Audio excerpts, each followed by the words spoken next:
Hey, what's going on, everybody? It's 31 and 31, and again, I have to do a double feature. I'm sorry that I missed yesterday's.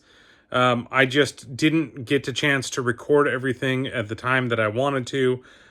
Just had a lot of stuff with the new job, and I was just kind of, honestly, a little burnt yesterday with everything I had to do after I got off work.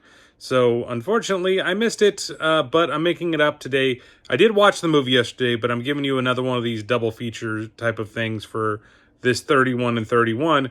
And since we're still going down the sci-fi rabbit hole, and why not do a couple of films, one that shouldn't fucking exist, and the other one that technically shouldn't exist either, but one that's based on a Stephen King story, which when I say based, it's only for one scene in the whole fucking movie.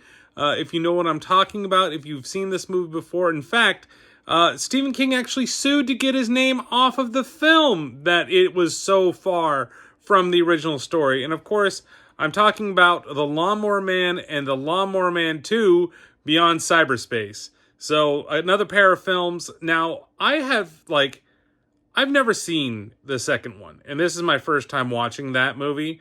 But I want to talk, of course, about The Lawnmower Man, which, weirdly enough, as a kid, was one of my favorite movies. When I first saw it, I really liked it for some reason. And if you know the original King short story, it's basically about a satyr that has used his magical powers to run a lawn care business.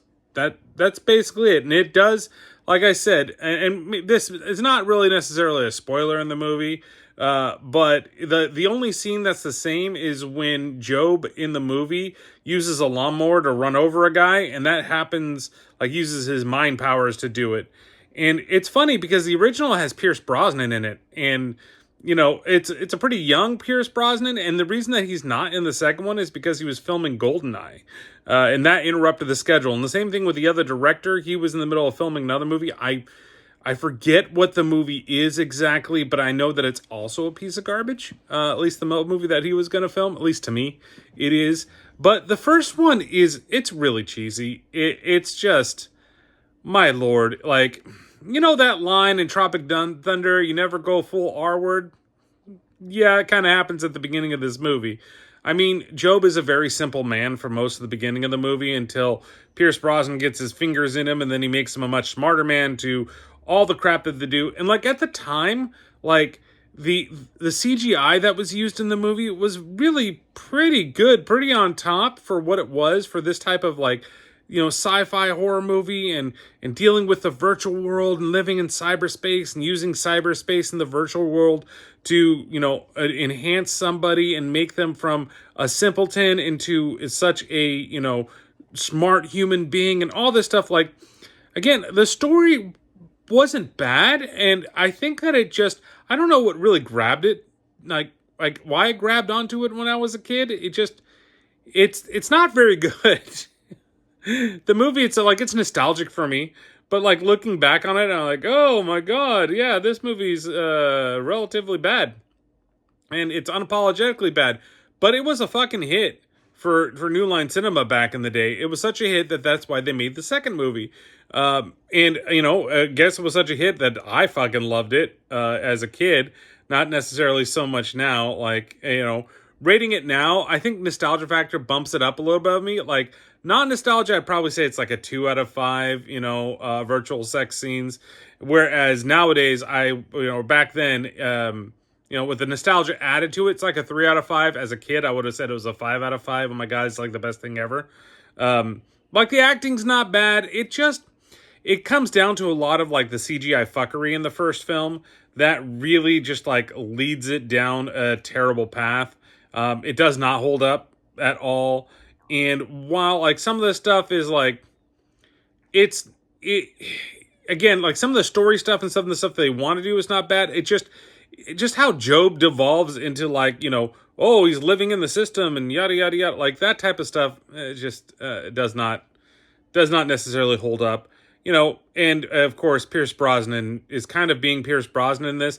And to think that he goes on to be James Bond after this movie, like, I always feel like this movie was after Goldeneye, but it's not. It's before. So it just, you know, again, he's not bad, but it just doesn't hold up. And then you have Lawnmower Man 2 Beyond Cyberspace. Which, and again, I forget the actor's name that plays Job in this one. Completely different actor that's in it.